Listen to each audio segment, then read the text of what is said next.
Anderson का खुफिया network, कैसे बेनकाब हुआ हिंडनबर्ग,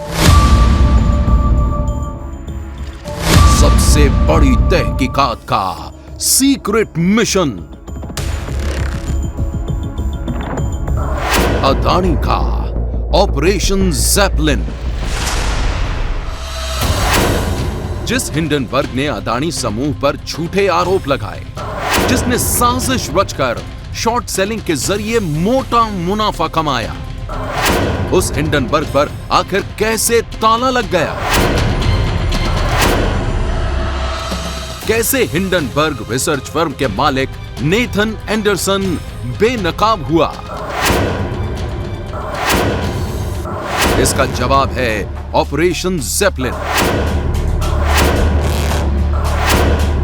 एक ऐसा ऑपरेशन जिसके जरिए चुनौतियों से घिरे अदानी समूह ने न सिर्फ वापसी की, बल्कि हिंडनबर्ग को धूल चटाकर सच्चाई का परचम लहरा दिया।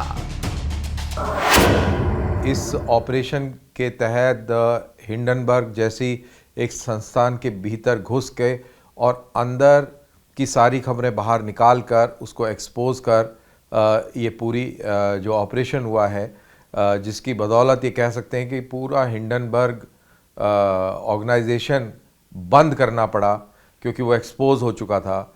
उसके अंदर जो वेस्टेड इंटरेस्ट थे जो काम कर रहे थे, उनकी सारी पोल खुल चुकी थी। जनवरी 2023 भारत का शेयर बाजार सामान्य रफ्तार से चल रहा था।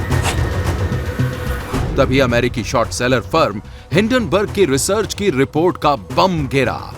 हिंडनबर्ग ने अदानी समूह पर गंभीर आरोप लगाए। अदानी समूह ने बेहद सधे तरीके से इसका खंडन किया, लेकिन असली खेल तो पर्दे के पीछे शुरू हो चुका था। इसका नाम था ऑपरेशन ज़ेपलिन।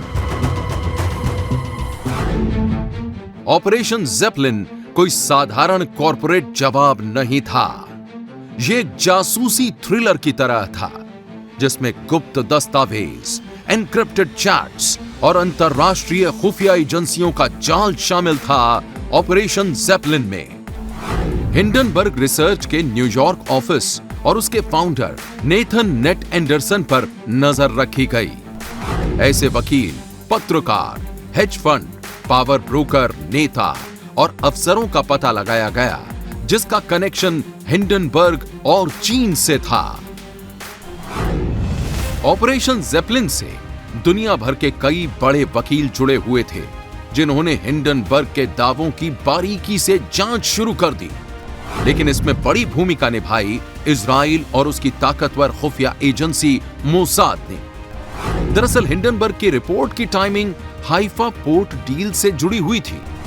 इजराइल को लगा कि हिंडनबर्ग रिपोर्ट के जरिए भारत इजराइल के बीच हाइफा डील को तोड़ने की कोशिश की जा रही है। उन्होंने इसकी छानबीन शुरू की। इजराइल की मोसाद की मदद से अदानी समूह ने हिंडनबर्ग के पीछे के फंड्स और उनके राजनीतिक कनेक्शंस का पता लगाया। यह खुलासा गेम चेंजर साबित हुआ। मोसाद का इसमें रोल काफ़ी रहा है, और जाहिर सी बात है जब इतनी अंदर तक इन्फिल्ट्रेट करना हो, ऑर्गेनाइजेशन के भीतर जाना हो, कॉन्फिडेंशियल डॉक्यूमेंट्स, कॉन्फिडेंशियल कॉन्वर्सेशंस को निकालना हो, अंदर की खबर निकालनी हो, तो ये कोई नॉर्मल डिटेक्टिव एजेंसी नहीं कर सकती। उसके लिए आपको मोसाद जैसी एजेंसी की ज़रूरत पड़ेगी। ऑपरेशन ज़ेपलिन में हिंडनबर्ग के एनक्रिप्टेड चैट्स और डिजिटल फुटप्रिंट्स के जरिए फंड्स और उसके सहयोगियों का पता लगाया गया। ऑपरेशन ज़ेपलिन का असर जल्दी ही दिखने लगा। अदानी समूह के शेयर जो हिंडनबर्ग की रिपोर्ट के बाद गोता लगा रहे थे, वो धीरे धीरे रिकवर होने लगे। साथ ही निवेशकों का भरोसा भी लौटा। वहीं हिंडनबर्ग को बड़ा झटका लगा और उसकी विश्वसनीयता पर सवाल उठने लगे। निवेशकों ने हिंडनबर्ग की शॉर्ट सेलिंग रणनीति को संदेह की नजर से देखना शुरू कर दिया। इसके साथ ही अदानी समूह ने हिंडनबर्ग रिसर्च और नेथन एंडरसन के खिलाफ न्यूयॉर्क के दक्षिणी जिले में कानूनी एक्शन शुरू करने की तैयारी शुरू कर दी। एक व्हाइट शू लॉ फर्म की तरफ से तैयार किए गए 7 पेज के कानूनी मसौदे को एंडरसन के ऑफिस भेजा गया। दिलचस्प बात यह है कि ऑपरेशन ज़ेपेलिन का नाम प्रथम विश्व युद्ध के दौरान टोही और बमबारी के लिए इस्तेमाल किए जाने वाले जर्मन हवाई जहाजों के नाम पर रखा गया था।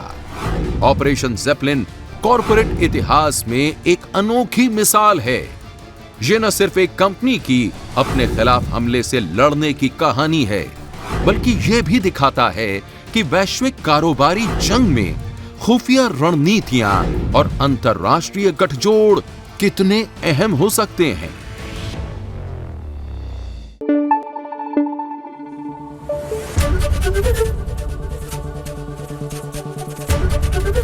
एबीपी न्यूज आपको रखे आगे।